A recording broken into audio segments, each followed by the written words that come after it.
पा रहे हैं। औकात नहीं है स्टालिन के नाम के बोलने की, तो पगा लगा के मस्जिदें उड़ाई और यहाँ भड़बड़ कर रहे हैं। एक गीता का श्लोक बोलो ना जहाँ पे गण व्यवस्था का नाम बोलो, श्लोक बोलो, पढ़ाई नहीं आपने कौन सा अच्छा काम किया? अरे बोलो ना श्लोक, अब चिल्लाने लगे। अगर हिंदू समाज में सती प्रथा थी तो रामायण और महाभारत के दो बड़े युद्ध हुए, कितने सती हो गए? कहीं नहीं थी। यह मुगलों के आक्रमण के बाद आई, 13वीं शताब्दी के बाद आई है। 10वीं शताब्दी से पहले कोई उल्लेख ही नहीं मिलता है। और मैं एक और उदाहरण देना चाहता हूं, जैसे ये कहते हैं कि बाल विवाह, अरे भाई बेकार, देखिए आप बोल रहे हैं, अरे भाई मैंने क्यों श्लोक बोला? क्योंकि आपने उसका अर्थ ही नहीं पता, उसमें फिर देखिए लगातार बोल रहे हैं क्योंकि आप रट्टा मार के अच्छा एक मिनट विवेक जी, आप भी रट्टा मार के कई बातें बोलते हैं, छोड़ दीजिए इस बात पे। रट्टा मार के कौन क्या बोलता है समझते हैं, डिबेट सुनने वाले दर्शक सब समझते हैं। विवेक श्रीवास्तव कोई अच्छा सा नाम रखिए ना सर, आप भी लेनिन या स्टालिन प्रभावित तो नहीं से, फिदेल कास्ट्रो ही रख लीजिए। नहीं तो आप शिगोएरा रख लीजिए। दीपक चौरसिया जी, सुधांशु त्रिवेदी अपने तथ्यों के साथ डिबेट के लिए जाने जाते हैं, पर जब विवेक श्रीवास्तव जैसे थेथरई करने वाला सामने आता है तो क्या होता है, आइए देखते हैं इस डिबेट में। तो कहता है कि धर्म अफीम की तरह है, तो आप तो किसी धर्म में है नहीं, लेकिन नाम रखा हुआ है आपने सनातनी। तो आज इतनी असमानता है, इतना बुरा है, तो आप सार्वजनिक घोषणा करिए ना, मैं छोड़ता हूँ सनातन, बोल दीजिए मैं सनातन छोड़ता हूँ, इतना बुरा है। नहीं है, नहीं छोड़ता क्या होता है, किसने पकड़ रखा है? आप चेक करने गए हैं? तो विवेक श्रीवास्तव कोई अच्छा सा नाम रखिए ना सर, आप भी लेनिन या स्टालिन प्रभावित तो नहीं से, फिदेल कास्ट्रो ही रख लीजिए। नहीं तो आप शिगोएरा रख लीजिए। हैं दीपक चौरसिया जी, आप सनातनी हैं दीपक चौरसिया जी? जी बिल्कुल हो। आप सारी चीजों को फॉलो करते हैं जो एक हिंदू धर्म जितनी वन पड़ती है उतनी करता हूं और मन से करता हूं। अब वो वन पड़ती पे जब बात आ जाती है ना, तो अपने आप को सनातनी मत कहिए। ठीक है, जिस दिन वन चलिए पड़ती है मुझे तो ये बात बता नहीं दीजिए आएगी, सनातन के उस दिन फंडामेंटल इस क्या पर discussion है, करेंगे। बाकी बात खत्म। उसके बाद में सिर्फ 90 सेकंड का टाइमर प्लीज शुरू कर दीजिएगा। बताइए सनातन, आप सब सनातन के क्रिटिक है, सनातन का फंडामेंटल क्या है, मूल क्या है इसका? नहीं, हम सनातन के क्रिटिक है ही नहीं, हम एक देश में प्रोग्रेसिव माहौल चाहते हैं। अरे मैं तो सिर्फ फिर आप इधर उधर की बात कर रहे हैं। सनातन का मूल क्या है भाई, मूल क्या है सनातन? नहीं, why is it necessary to know that? Why is it necessary to know that? इस्लाम का मूल क्या है, क्यों जानना जरूरी है मेरे लिए? बिना जाने आप आलोचना करे जा रहे हैं, बिना आप जिस चीज को जानते ही नहीं उसके क्रिटिक बने हुए हैं, गजब है। ये डायरेक्शनलेस है, दिस इज अ डायरेक्शनलेस। नहीं सुनिए। अच्छा आपने जजमेंट भी दे दिया। डायरेक्शनलेस मेरे मास्टर नहीं तो फेल कर देते मुझे स्कूल कॉलेज में। सनातन का मूल क्या है, इतना सब पूछ रहा हूँ, विरोध में हर बात कह दी, मूल क्या है? बात तो सुनिए ना सर, मेरी बात सुनिए। अरे सर आपके तो सहयोगी है ना उदयनिधि स्टालिन तमिलनाडु में। अरे आप बोलने देना सर, आप बोलने दीजिए ना, आप बोलने दीजिए ना मुझे। चलिए आपका टाइमर चल रहा है, 60 सेकंड बोलिए। रॉय थे जी, सीधी सी बात है साहब, ब्रह्मो समाज में राजा राममोहन रॉय थे। विडो रिमैरिज सनातन में ही यह कुरीति थी, उसके लिए लड़े, आगे बढ़े। इसी सनातन में सती प्रथा नाम की कुरीति थी, रिफॉर्मर्स आए, आगे बढ़े। हर धर्म में, चाहे हिंदू धर्म हो, सनातन हो, इस्लाम हो, क्रिश्चियनिटी हो, सोशल रिफॉर्म की जरूरत रहती है, उस पर डिस्कशन होना चाहिए। उसके लिए जरूरी नहीं कि मैं परिभाषित करूं कि इस्लाम क्या है, सनातन क्या है। पता ही नहीं आपको, आप उसके क्रिटिक बन गए। कॉन्स्टिट्यूशन को फॉलो करिए। जो चीज आपको पता ही नहीं उसके आप आलोचक बन गए, जो पता ही नहीं आपको पता है, सबको पता है। बता दीजिए ना सनातन का मूल क्या है। 10 सेकंड बाकी है आपके पास अभी भी। मैं बता रहा हूं ना। नहीं, आप ये बताइए, इसी सनातन में कास्टिज्म एक संगीत रागी जी कह रहे हैं कि उनका समय भी दे दो 90 सेकंड का, 90 सेकंड ले चुके हैं। नहीं है मालूम है क्या सनातन के बारे में आप जानते नहीं और उसके आप आलोचक हैं। नहीं दीपक जी, मुझे लगता है जो आपने प्रश्न पूछा उसे संशोधित करके पूछा जाता तो ज्यादा बेटर रहता। विवेक जी लेफ्ट पार्टीज के हैं और अभी ये जिस व्यक्ति का पक्ष ले रहे हैं उसने नाम में स्टालिन लगाया है, तो स्टालिन ने अपने जमाने में रूस में तोप लगा के मस्जिदें उड़ाई थी, तोप लगा के उड़वा दी थी मस्जिदें। पूछे स्टालिन वालों से, है उसके साथ समर्थन में? अरे वो तो छोड़िए सर, औकात नहीं है, मिमियाने लगेंगे यहां पर, नाम में भले ही स्टालिन लगाए हो। और आज अब तो रूस कम्युनिस्ट नहीं बचा, एक चाइना कम्युनिस्ट है ना, मस्जिद पे गुंबद नहीं हो सकता, इमाम अरबी में नहीं पढ़ सकता, दाढ़ी नहीं रख सकते, टोपी नहीं रख सकते, रोजा नहीं रख सकते, पर औकात है किसी की कि चाइनीज एम्बेसी के बाहर भी प्रदर्शन कर दे। ये होता है, इसलिए प्रश्न ये पूछना चाहिए। और देखिए, मैं पुनः ये बात कह रहा हूं, मैं पहले भी बोल चुका हूं, एक कम्युनिस्ट कंट्री बताइए जहां तोप लगा के मस्जिदें ना उड़ाई गई हो, और एक मुस्लिम देश बताइए जहां कम्युनिस्ट पार्टी बैंड ना हो। बाहर गजब की सांप लेवले की लड़ाई है, और अंदर आकर भारत में दोनों मिलकर क्या कहते हैं, अभिव्यक्ति की स्वतंत्रता। एक कम्युनिस्ट कंट्री बताइए जहां अभिव्यक्ति की स्वतंत्रता हो, और एक मुस्लिम कंट्री बताइए जहां अभिव्यक्ति की स्वतंत्रता हो। इसलिए मैं दर्शकों से कहता हूं, इस नैरेटिव के माया जाल को, कि सनातन के संदर्भ में जो आपने पूछा था ना दीपक जी, मैं जवाब दे देता हूं। सनातन का मूल ध्येय वाक्य है, ब्रह्म सत्यम जगन मिथ्या जीवो ब्रह्म ना परा, यानी ब्रह्म शाश्वत सत्य है, जगत मिथ्या है, जीव और ब्रह्म में कोई अंतर नहीं है, और प्राप्त करने का जो माध्यम है वो धर्मशास्त्र में, मनुस्मृति में धर्म के 10 लक्षण लिखे हैं। धृति, क्षमा, दमोस्तेयम, शौच, इंद्रिय निग्रह, धी, विद्या, सत्यम, अक्रोधो, दशकम धर्म लक्षणम। इसमें ना किसी देवता की स्तुति है, ना किताब की स्तुति, ना किसी के प्रति हिकारत है। तो लक्ष्य क्या है वो भी बता दिया, माध्यम क्या है वो भी बता दिया। और एक बात और कह दूं, विवेक जी ने कहा सती प्रथा हिंदू समाज की राम का मंदिर अयोध्या कहां में लिखा ज्यादा है? अगर इंपॉर्टेंट सती क्यों थी था? तो रामायण और महाभारत के, अरे सुनिए मान्यवर, मैं बता रहा हूं आपको, बता रहा हूं, चिंता मत करिए, अभी जवाब दे रहा हूं तथ्यात्मक। अगर हिंदू समाज में सती प्रथा थी तो रामायण और महाभारत के 2 बड़े युद्ध हुए, कितने सती हो गए? कहीं नहीं थी। यह मुगलों के आक्रमण के बाद आई, 13वीं शताब्दी के बाद आई है। 10वीं शताब्दी से पहले कोई उल्लेख ही नहीं मिलता है। और मैं एक और उदाहरण देना चाहता हूं, जैसे ये कहते हैं कि बाल विवाह, अरे भाई बेकार, देखिए आप विवेक जी प्लीज बीच में नहीं, विवेक जी प्लीज बीच में नहीं। ये विदेशी आक्रमण के बाद आई है। भारत में कभी महिलाओं के साथ संबंध नहीं होता था युद्ध हारने या जीतने के बाद। इसका प्रमाण है रामायण महाभारत के युद्ध से लेके विक्रमादित्य के जमाने से लेकर कभी नहीं हुआ। यह मुगल आक्रमणकारियों के आने के बाद शुरू हुआ। और एक लाइन, विवेक जी सब कुछ करने लगे, रायता फैलाने लगे। अच्छा सुनिए विवेक जी, अब एक फैक्ट बता दूं। नहीं, आप तो कह रहे हैं ना कि सती प्रथा थी और हिंदू समाज का चलिए। अब मैं बोल लूं भाई, अब आप इतनी देर बोल चुके, मैं बोल लूं। आप लगातार बोल रहे हैं बीच में, मैं आपके बीच में नहीं बोल रहा था। मेरा सेंटेंस पूरा होने दीजिए, उसके बाद जो हो बोलिए। इसी सनातन धर्म में करेंगे डिस्कशन भगवत गीता पे, आज हर अध्याय पे करेंगे। क्या वर्ण व्यवस्था है या नहीं है भगवत गीता में? बताइए सुधांशु त्रिवेदी। औरतों का वर्ण व्यवस्था कहां पे नहीं है बताइए? दुनिया में एक जगह बताइए जहां पर कि इंप्लॉय से ऊपर इंप्लॉय की हैसियत ना होती हो, बोलिए। सुनिए मैं जवाब देता हूं, बिल्कुल सुनिए, मैं विवेक श्रीवास्तव को जवाब देता हूं, सुनिए। भगवत गीता उसको जस्टिफाई। आप बोलिए, श्लोक पढ़ के बताओ। अरे बताइए, श्लोक पढ़ के बताओ, श्लोक बोलो विवेक श्रीवास्तव, श्लोक बोलो, बोलो कहां लिखा है, बोलो श्लोक बोलो। दलित अगर अरे बोलो ना, बोलता है चिल्लाते चले जा रहे हैं, बोल नहीं पा रहे। औकात नहीं है स्टालिन के नाम के बोलने की, तो पगा लगा के मस्जिदें उड़ाई और यहाँ भड़बड़ कर रहे हैं। एक गीता का श्लोक बोलो ना जहां पे वर्ण व्यवस्था का नाम है, बोलो श्लोक बोलो। पढ़ा ही नहीं, आपने कौन सा अच्छा काम किया? अरे बोलो ना श्लोक, अब चिल्लाने लगे। ठीक है विवेक जी, हो गई ना, मैंने नहीं रोका रहा। अब सनातन का मूल जो है, सनातन का मूल विवेक जी, आपसे रिक्वेस्ट करता हूँ दीपक जी सुनिए। नहीं दीपक जी, मेरी एक रिक्वेस्ट है जी, बोलिए, बिल्कुल बोलिए। सीरियस डिबेट होनी चाहिए, इसमें किसी को रायता फैलाने का अनुमति नहीं होनी चाहिए। मैं कहता हूं जब दूसरे लोग बोल रहे हैं मेरा फीडर डाउन रखिए, और जब हम बोले दूसरे का फीडर डाउन रहे, ताकि सबको मौका मिले। ये लगातार चिल्ला के डिस्टर्ब कर रहे हैं। आत्मज्ञान की अनुभूति होती है। अरे भाई मैंने क्यों श्लोक बोला? क्योंकि आपने उसका अर्थ ही नहीं पता, उसमें फिर देखिए लगातार बोल रहे हैं। क्योंकि आप रट्टा मार के अच्छा एक मिनट विवेक जी, आप भी रट्टा मार के कई बातें बोलते हैं, छोड़ दीजिए इस बात पे।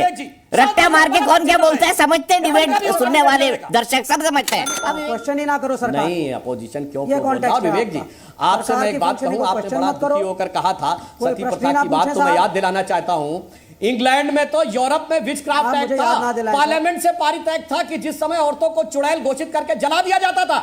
विलियम बेंटिक यहां कह रहा था कि सती प्रथा और यूरोप में जलाया जा रहा था चुड़ैल घोषित करके।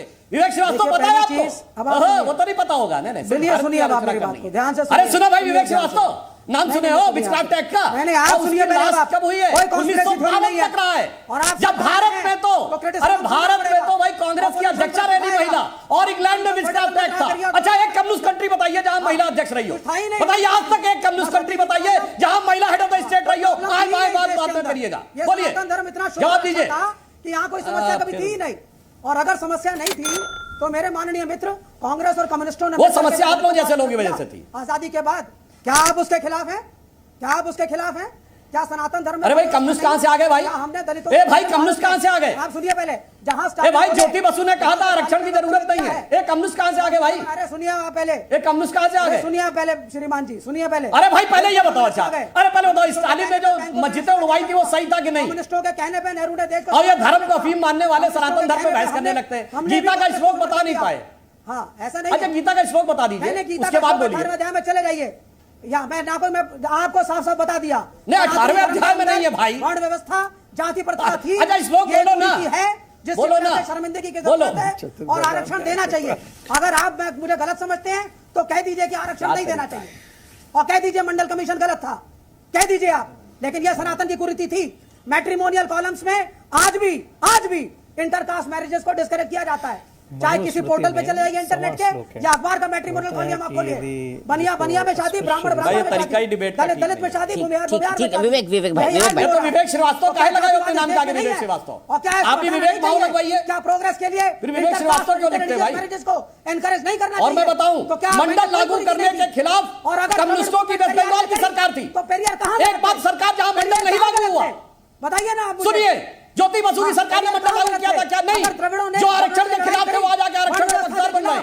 विवेक जी आप चिल्ला रहे हैं, आपका ऑडियो कट रहा है, प्लीज विवेक जी का ऑडियो ठीक करिए। एक मिनट अब सुधांशु जी, मेरा टाइमर तो फेल हो गया, आज मैं भी फेल हो गया। विवेक जी जब बोलना शुरू करते हैं ना, विवेक जी बोलना शुरू करते हैं ना, विवेक जी क्या तरीका है? एक व्यक्ति सिर्फ डिस्टर्ब करने के लिए आया है, सिर्फ चिल्लाने के लिए आया है, क्योंकि उसे पता है उसके बाद फैक्ट नहीं है, उसको कम्युनिस्ट पार्टी का पता नहीं है, उसको विचक्राफ्ट एक्ट का पता नहीं है, स्टालिन के बारे में बोल नहीं सकता, गीता का जो श्लोक कोट कर रहा है वो श्लोक नहीं बोल सकता, इसे कहते हैं इसलिए सिर्फ थेथराई करने के अलावा कोई विकल्प नहीं है, हर बात में चिल्लाता चला जा रहा है। और मैं कह रहा हूं, केरल सुनिए, कम्युनिस्टों ने रिजर्वेशन नहीं लागू किया, ज्योति बसु ने मंडल लागू करने से मना कर दिया, और आज देखिए बेशर्मी की हद आके बोल रहे हैं हमसे। वो डिस्कशन था। आप अपनी पार्टी का बताइए, आप अपनी पार्टी का बताइए, आपका क्या स्टैंड है? ठीक है एक मिनट रुक जाइए, दो रुक जाइए, अपने गले को आराम दीजिए। और विवेक जी प्लीज, आपको पूरा मौका मिल रहा है, तथ्यों पे भी बात कर लीजिए ना। वही सती प्रथा, वही आरक्षण, वही सब चीजें जिनके सॉल्यूशन इस देश ने निकाल लिए हैं, यही तथ्य है। अरे सर, कभी उम्मा के बारे में भी चर्चा कीजिए, बात हो रही है, कभी उम्मा के बारे में भी चर्चा करेंगे। ये जितनी विपक्षी पार्टियां हैं उनमें करीब करीब एक प्रकार का कार्य विभाजन हो चुका है, और कार्य विभाजन में एक बात बहुत साफ साफ दिखती है और एक पैटर्न दिखता है। जितनी भी क्षेत्रीय पार्टियां हैं वो हिंदू समाज को गाली देने के लिए एक प्रतीक पुरुष को अपने से निकाल करके खड़ा कर दिया है। स्वामी प्रसाद, समाजवादी पार्टी से स्वामी प्रसाद मौर्य आते हैं, यदि बिहार में आप चले जाते हैं तो जगदानंद सिन्हा आते हैं, उससे पहले एक वहाँ के एक बिहार के नेता थे जिन्होंने हिंदुत्व को गाली दिया, हनुमान जी को गाली दिया, हनुमान चालीसा को के बारे में अपशब्द कहे, रामायण के बारे में अपशब्द कहा। अब करुणानिधि जी के पार्टी जो है वो स्टालिन जी के बेटे सुपुत्र ने अब इस प्रकार की भाषा का प्रयोग किया है। आप कांग्रेस में आप चले जाइए, कांग्रेस के अंदर जो है यही जो है एक नेता उठ करके कहते हैं कि भाई ये बोको हरम से उसकी तुलना करते हैं हिंदुत्व की। ऐसा क्यों है?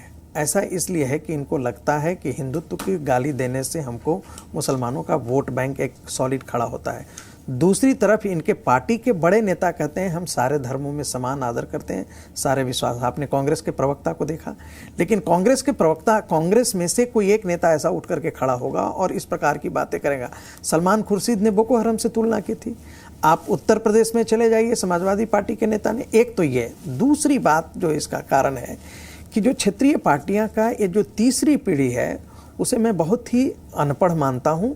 उनको न देश के बारे में पता है, न इस देश के समाज के बारे में पता है, न भारत की सांस्कृतिक यात्रा के बारे में पता है। इसलिए वो हिंदुइज्म को गाली देने में ही अपने आप को, अपनी विद्वता प्रकट करते हैं। उनको बिल्कुल पता नहीं है, बिल्कुल पता नहीं, फैशनेबल है, उनको बिल्कुल ही पता नहीं है। उनसे पूछा जाए कि भारत की सांस्कृतिक यात्रा क्या है, भारत नाम कैसे आया है, वो नहीं बता सकते हैं। भारत के मूल ग्रंथ क्या हैं, महाभारत और गीता और उपनिषद के अतिरिक्त उनको और क्या शास्त्र हैं, वो इसके बारे में नहीं बता सकते। तमिल इतिहास के बारे में उनको जानकारी नहीं है। अगस्त्य ऋषि ने जिन्होंने तमिल लिटरेचर के बारे दिया, मुझे नहीं मालूम है कि इनमें से विवेक श्रीवास्तव को उसके बारे में जानकारी है या नहीं है।